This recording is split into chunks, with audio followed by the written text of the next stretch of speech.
Hello and welcome to the Meeple Mentor YouTube channel. I'm Jared, and with me, as always, is Holly, and we are doing a review today of the Cat Mitt Game. This involves cat mitts, which are highlighted pink, purple, fun times to be had, and a large, almost like cat toy with like a plastic ball almost, but it's not plastic because it's all over the box that there's 100% plastic free components. So there you go. But inside are the cat treats that you need to get while wearing the cat mitts. Except you're not allowed to pick it up. That's right. So this is definitely a party game. It is for 2 to 6 players, ages 7 and up, and I'd say it plays in about 20 minutes, maybe more. Maybe more. Everybody's got these boards where you've got, like, you punched out the mouths of the kittens, and you try to collect certain treats that match the current card. So these cards have various symbols on them, as you can see. And this is the order on your board that you need to collect the treats in. So whenever you have the mittens, if you will, the cat mitts, this is when you're allowed to play with the treat ball and make any adjustments to the treat dice, if you will, in your board, right? So you're trying to get the matching, pieces here for the 5 different sections. Sometimes it's less than 5, but whoever, completes that first yells out meow, meow, meow, and then it stops, and you get points based on how many correct matches everyone has. Obviously, it's a competitive game. And then the bonus card, has like a +3 or +4, +5 sometimes awarded to whoever completed it first. So it's a very raucous, like, family weight, like, party game. Where you get to kind of behave like kittens, and swat at this fun ball. Holly, your thoughts? Well, you didn't tell the most anxious part about it. Well, do which tell. is the dice. So while you have on your mitts, you're rolling the ball around, and you're trying to get the treats to come out, but you're also kind of being timed because the player to your left is rolling these dice constantly, and as soon as it pops up with meow meow, they shout meow meow, and you have to pass the mitts. Yep. And then the dice go to the next person to the left, and the person who was rolling now becomes the person with the cat mitts. It's tricky. It is fun. It's a lot of fun. But I don't suggest playing twice in a row because we did, and that was exhausting. it is kind of an endurance game. Yeah, it's because you're sitting there and you're trying to push around the ball to hope one of these treats comes out. Yeah, and it's essentially like a D6 with 6 sides there of screen printed icons of various, like, animals and whatnot, and so those are going to line up with the various icons pictured on the card that you're trying to complete. And just to show you, that's the size there. I don't know how well you can see that, but it's a little tricky. It just barely comes out. You have to get it in the right position. It has to be in the exact right position, and there are some rules as the cat person. Yes. Do you want to go over those?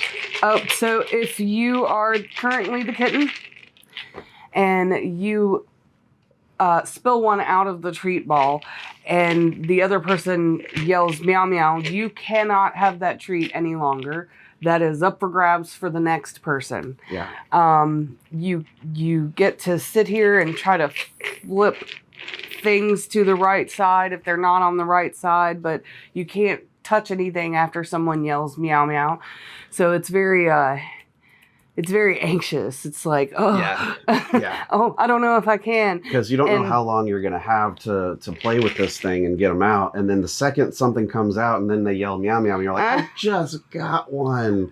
And now, you can't grab it. The exception is if you did get one out and made it, or, managed to get it on top of your board, then no one can touch it. But you still can't you still can't move it around until you can't touch any dice without the paws except for the meow meow dice. Yeah. Basically, yeah, you can't mess with the treats. You can't arrange anything. You can't change the die face with anything but the cat mitts. So it's wild. It's fast paced. It's stressful at times.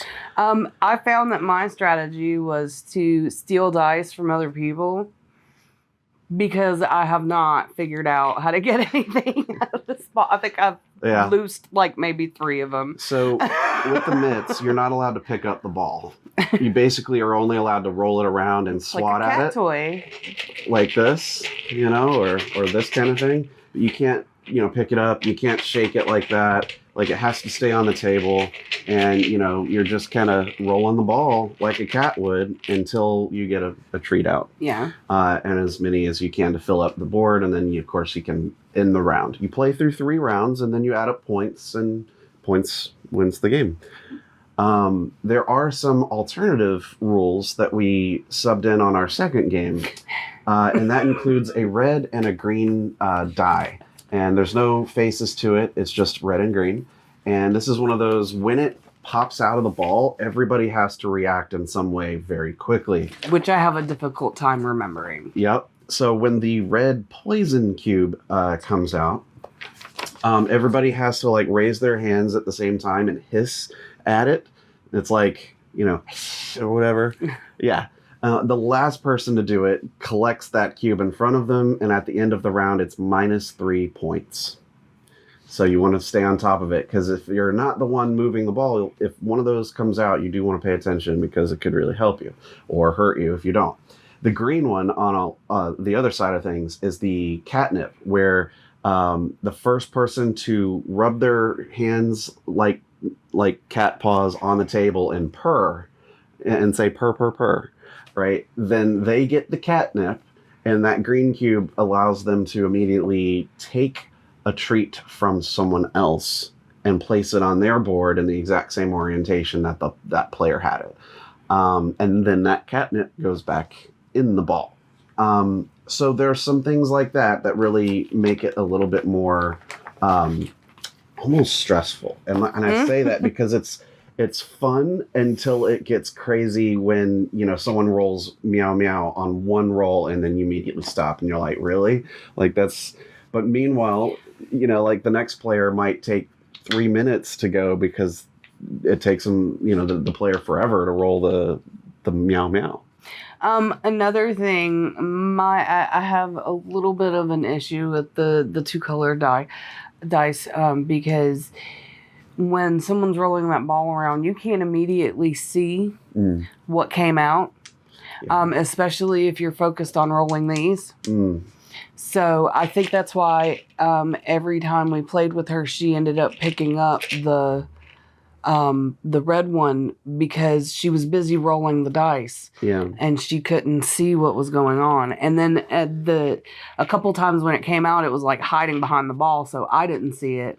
Yeah, it's true. There are, depending on how the angle that the treat comes out, or if it just comes out to a point where it's hidden from other players, then there's some advantages and disadvantages to where you're sitting, and just sort of the random nature of it coming out.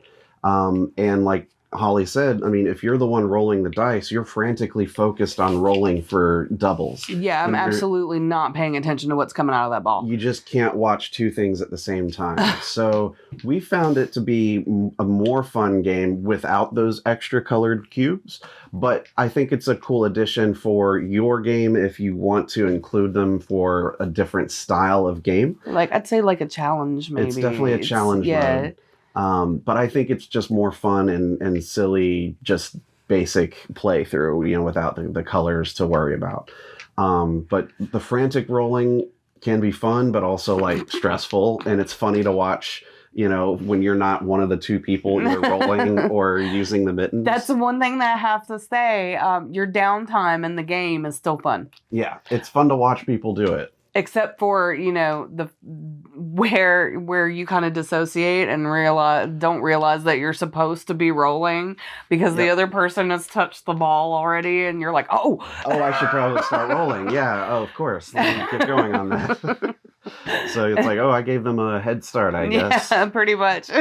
But yeah, that's pretty much the game. It's short and sweet. It's not difficult to figure out at all. No, and I think anyone can play this. I think the ages says like 7 and up, but I mean, you could probably teach this to some younger folks. Not hard at all. There's really nothing to it. I think maybe the biggest thing would be how big the gloves are on their hands. Yeah, I mean, it fits my hand just about right. Like, if I put my hand out, palm right, the whole thing. Oh, just like that. And for the tactile motivated, the inside is canvas. It's totally fine. It's not uncomfortable at all.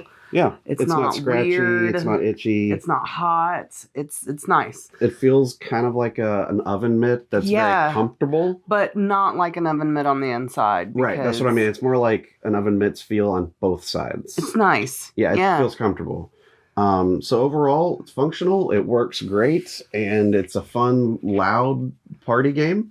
I'd say if you like cats or imitating playing as cats, and if you want something with fast-paced dice rolling and just like laughing at your friends, chaos. Yeah, this is a game for you. So I give it thumbs up. Sure. A little bit of controlled chaos. Yeah, it was fun. It was good. Yeah, I enjoyed it. I was a little bit trepidatious because I am very tactile motivated, and I was concerned about the mitts. Yeah. It's not like other games where there's like a main component that gets passed around and you have to share. I mean, because, if everyone's washed their hands, like there's nothing to really worry about. It's not like those games where you put something in your mouth and you have to pass it. Oh, not kidding. But this is way easy and sanitary enough, to play over and over. So that's a good time. Yeah, that's our experience with the Cat Mitt game. I hope you enjoy it if you get a chance to play. Stay tuned on the channel for more video content and reviews and news and tutorials and podcasts and more. Also, if you want to know more about board gaming and the terminology and things like that for modern games, I did write a book, and you can check out the link in the description to take you to Amazon and buy either the Kindle version or the paperback print copy. But yeah, it's called Push Your Luck, the Board Game Dictionary by myself. And so check it out. But stay subscribed and tuned to the Meeple Mentor channel for all board gaming content. I've been Jared. I'm Holly. We'll see you next time. Bye-bye.